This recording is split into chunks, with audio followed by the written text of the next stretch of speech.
now on Patreon.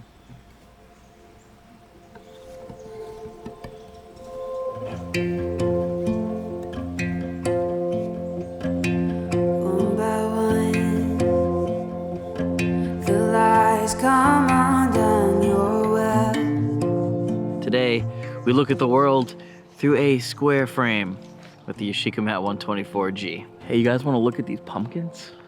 This is cool.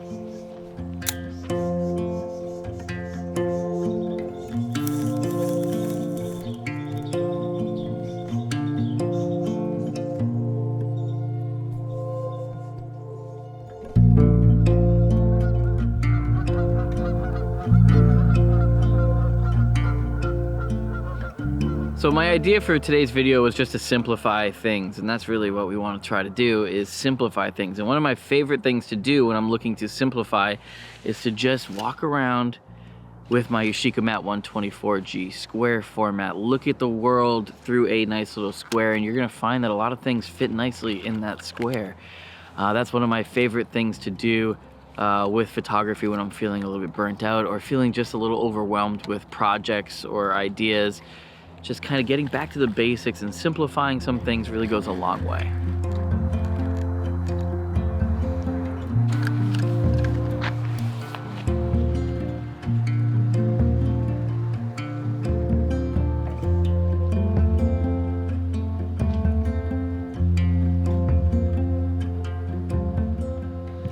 I mean, this is probably one of the most photographed areas for me. This like this crossroads. It's always changing. They've got this cool concrete sign, and the concrete's going to be poured down there for the bridge embankment.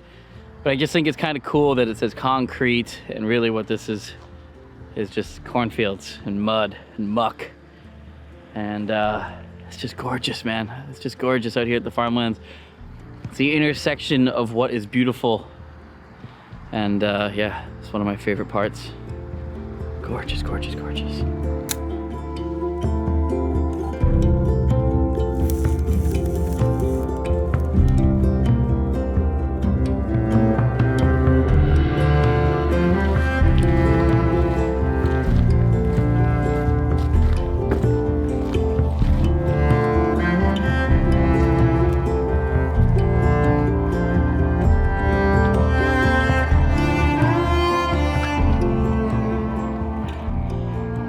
Hey, can you guys tell it's cold out?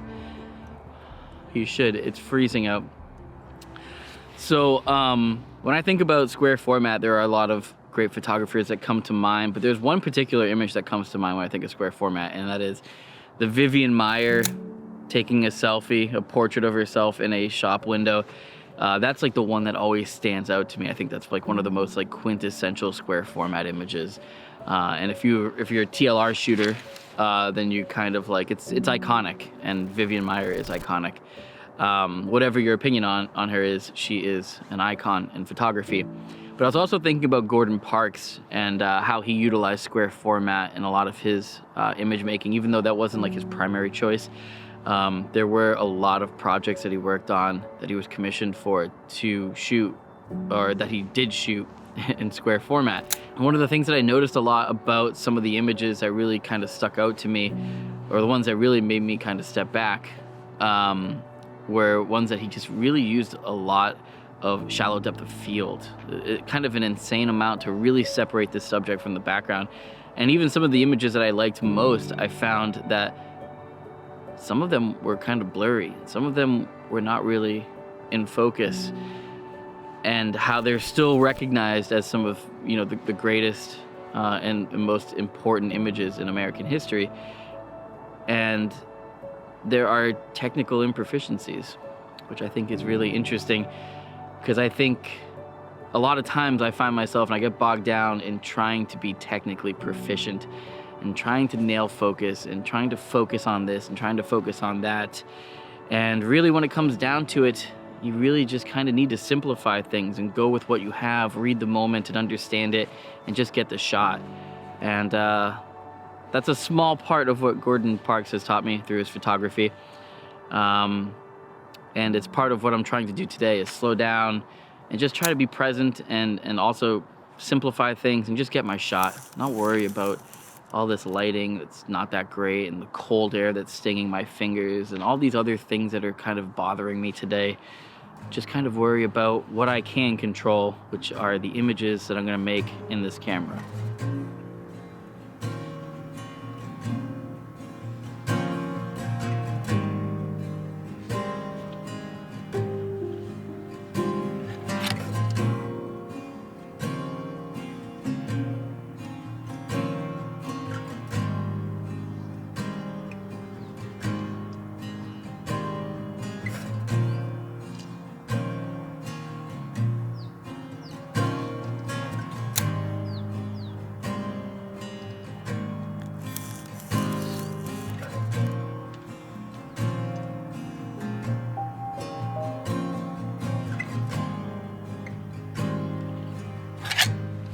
How's that? Looks good.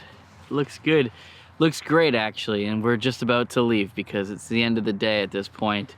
Been out here for a couple of hours shooting with the Yashica Mat 124G and some Cat Labs X 320 Pro film, and it's great. I absolutely love that film. I love this camera.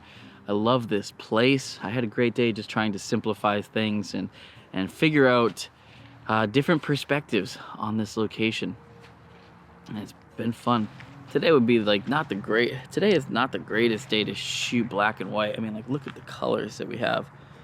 The blue ice, these yellow and greens and oranges. It's just gorgeous for color.